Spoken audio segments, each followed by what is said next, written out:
This is Andy Purewal for Boxing Social in association with Betfred, and I am delighted to be joined by heavyweight Otto Wallin over Zoom. Otto, how are you? Very good, thank you. How are you? I'm good, thank you. It's our first time talking, me and you personally. I know you've done interviews with the channel before, so it's good to meet you in some way and obviously do this interview. Go back, let's start off with kind of going back a couple of weeks ago, your victory over Dominic Breazeale. How would you assess it now you've had time to reflect? Yeah, I haven't been able to watch the fight, but just going off of how I felt, maybe give me a B, maybe. I think there's some things I do good and some things that I can improve on. And I mean, I feel like I'm getting better. And, you know, Breazeale is a tough guy, only lost to Joshua and Wilder. So it's nice. It was nice to beat him, of course. But yeah, I mean, I'm looking to improve, and I know there's things that I can improve on.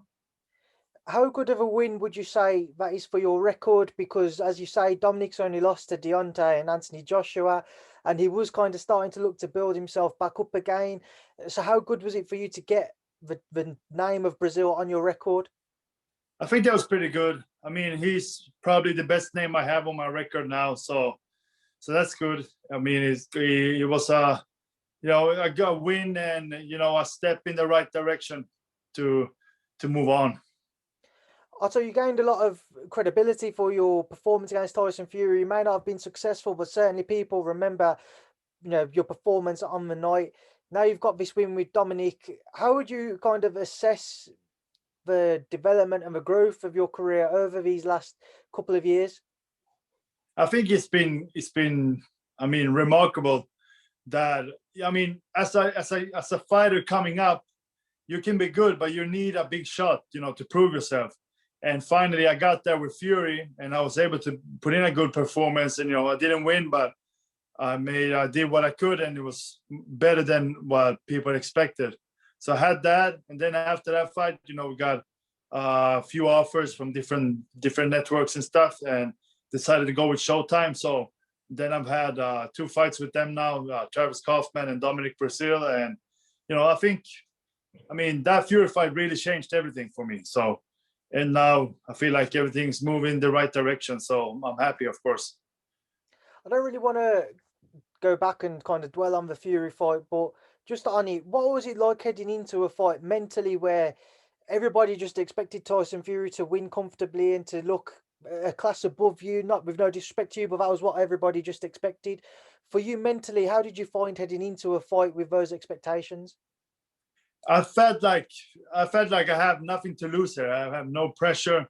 Nobody thinks that I'm gonna win, and I felt like I'm gonna prove them wrong. And I know that I'm good. My team knows that I'm good, but nobody else knows. And now it's finally time to show everybody that they're wrong and that I am good and I am deserving of a shot like this. So going into that fight, I didn't feel much pressure. I felt like the time is finally here, and now I'm just looking to enjoy it. Also, talk to me about your plans moving forwards then. Obviously, on the back of this victory over Dominic, how do you anticipate the remainder of this year to the very least playing out for yourself? I would think that I'm going to fight at least 2 more times this year. That would be great. I haven't fought 3 times in a year now. I mean, in a pretty long time. I haven't been able to be that busy this last few years, so I'm happy about that. Names, I'm not sure. We haven't discussed any yet, but might fight in June, July, I think. I'm fighting on Showtime, so there's a good connection with the PBC fighters. I fought 2 of them guys now already, so might be one of them guys. Not sure who, but hopefully I get some clarity on that soon. I know you've just said there you're not sure on any names, but certainly in the heavyweight division, there's various brackets of fighters you go through. So you've got AJ Fury, Wilder at the top, and then maybe just beneath them, Alexander Usyk, Alexander Povetkin, Dillian Whyte, and then beneath them, you might say a Dominic Breazeale, what have you. Where would you say you are currently with your own progression? And if you could choose an opponent, who would it be? I think that I might not be at the very elite level, but I think that I'm right below it, and I think that I'm getting better, and I'm working very hard to get to that level, and to be ready next time I get a big shot like that I gotta be more ready than I was the first time. and I'll be ready to win that. So I think that I'm up there, but I'm not there yet. But I'm working on it. And then names, there's a lot of good fighters out there, and I think that I will need somebody a little better than Breazeale, a little step up from him. I'm not sure who that could be, but maybe a guy like Charles Martin or that type of fighter. And I think that if I would fight one of those guys, that would be, I think, put me right back up there. So you said at the beginning of your answer, you want to show that you will, when you get your next opportunity at the top, you'll take it. How difficult is it to maneuver yourself into a position where you can get another opportunity? A lot of talk at the minute about the undisputed fight between AJ and Fury, but even away from that, you've got a lot of mandatories which need to be kind of cleared up. Just how difficult can it be to actually get another opportunity? Yeah, I'm sure that can be hard. And I think that can be hard. I was kind of lucky to get that shot at Fury the first time, because I wasn't mandatory or anything. For some reason, he wanted to fight me, and I took it. So there's a lot of politics, but the most important, I think, that I can do is just to keep fighting and keep winning and keep beating big names, because then I will position myself so they can. Then I'm forcing myself on them. So that's really what I can do. Try to just win fights and beat good fighters to show that I'm worthy. How life-changing of a decision was that for you, Otto, to take that Fury fight, especially because we're sat here now and we're mentioning some of the potential names that you could be facing? It was very, very life-changing. For example, if I wouldn't have had that Fury fight, I would probably be broke right now, with pandemic and everything. And, I was struggling a little bit before that. And then I was lucky enough to make some money with Fury and then, move on from that and get a good deal, So everything is better now. And I feel sorry for, the fighters that was in that are in the shoes I was just a couple of years ago. It's got to be really hard for them right now. So hoping that everybody gets to fight and, make some money and that things are starting to get better. Over these last couple of years in particular, Otto, what have you learned about the business side to boxing? I think I've had a pretty good idea of it. I got a good team around me, good trainers, good managers, good promoter. And now also working with Showtime, and there's a lot of business going on in boxing, and it's a lot of politics, and only try to do what we can do. And I'm happy that I have serious people around me and people that care about me. I think that's really important.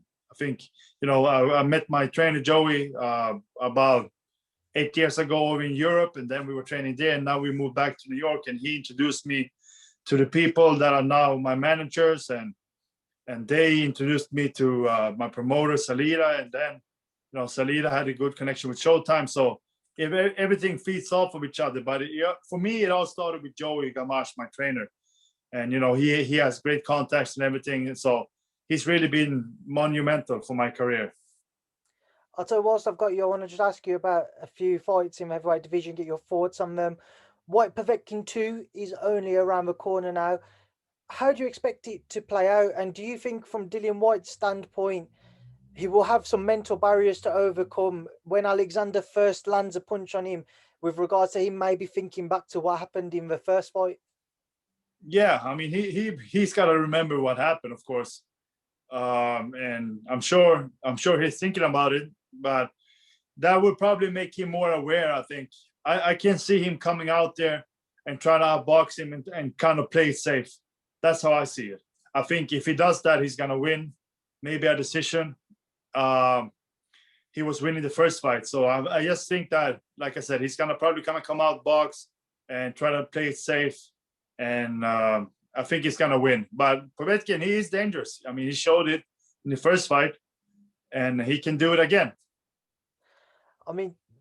Just one question on kind of that before we do move forward on some other fights. When you see Dillian lose that fight, he was the WBC mandatory challenger just waiting for his opportunity, and now all of a sudden it's kind of nobody knows where exactly things will land, no matter what happens in the rematch for Dillian.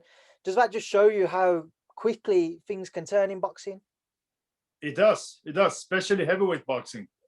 And I touched on it before with my trainers and my team. It's really important to have people that care about you and not just looking to make fast money.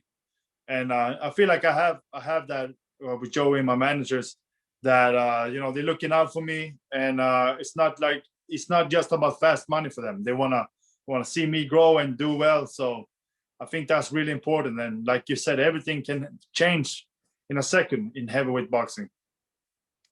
I mean, I just want to get, obviously, thoughts on a couple of the fights. Joseph Parker, Derek Chisora, some talks about that one. Your thoughts if that was to be agreed? What do you make of it?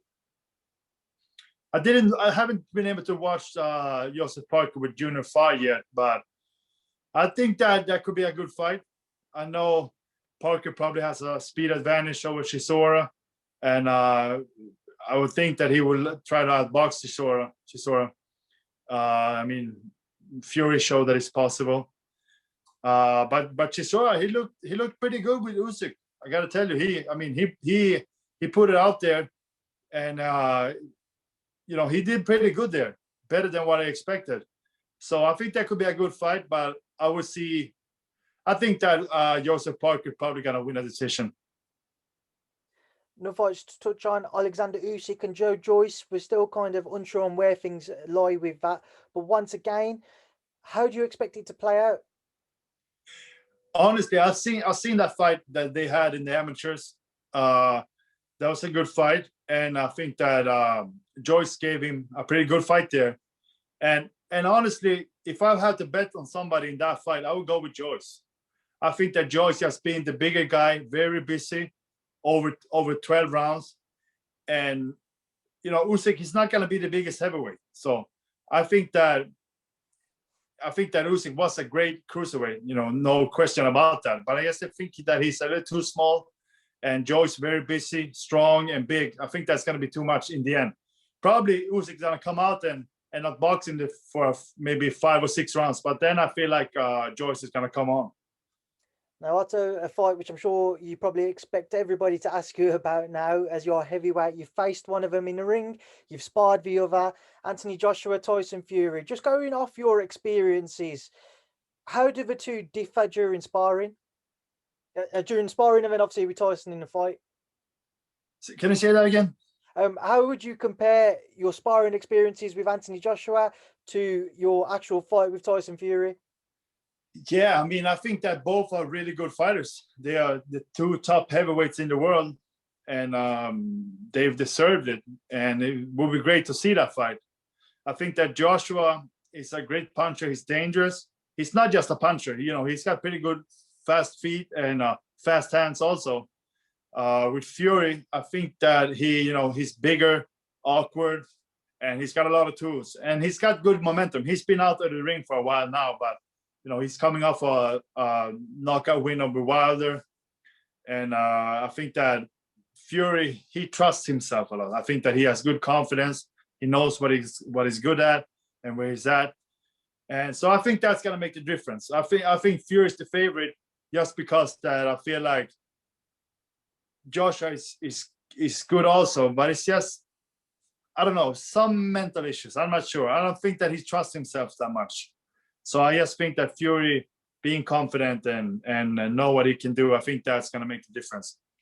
But I was watching Joshua with Breazeale before I fought Breazeale, of course, and to me Joshua looked great there. And I know that he's trying to change it up a little bit with trainers and stuff, but I think that he has a good trainer in McCracken, and they've been doing well. So I just feel like Joshua, he just gotta be who he is and just find himself and just have his aggressive style. I think that's best for him.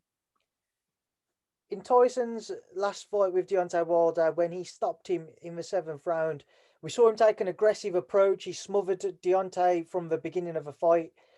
Do you think he'd adopt a similar tactic against Anthony Joshua, or do you think he would approach the fight in a different manner? I think that he's going to start boxing from early on. Then maybe as it goes a few rounds, maybe he's going to start pushing him more. But I mean, the best tactic that Fury could have would be to push Joshua back a little bit, I think, but still, box him coming forward. I think that would be the best. But he's probably going to come out there and box him at first, because Joshua is a good puncher. And then we'll see maybe later on that he's going to try to push him more. Right, Otto, before I let you leave, I want to leave a final word to yourself. For everybody who will continue to follow your journey this year, for your fans, your followers, what would you like to say to them? I'd like to say thank you very much. I get a lot of a lot of support from the UK and all over the world. I'm really happy about that. It means a lot. So thank you very much. And I know some people are not crazy about me, but that's fine also. It's not everything can't be good all the time. So that's good. I appreciate everything. And you can find me on social media. It's just my name, Otto Wallin or Otto Wallin, like I say. So thank you for having me on. Otto, it's a pleasure to talk to you for the first time personally. I will keep in touch and speak to you again soon. Thank you for speaking to Boxing Social. Thank you very much for having me.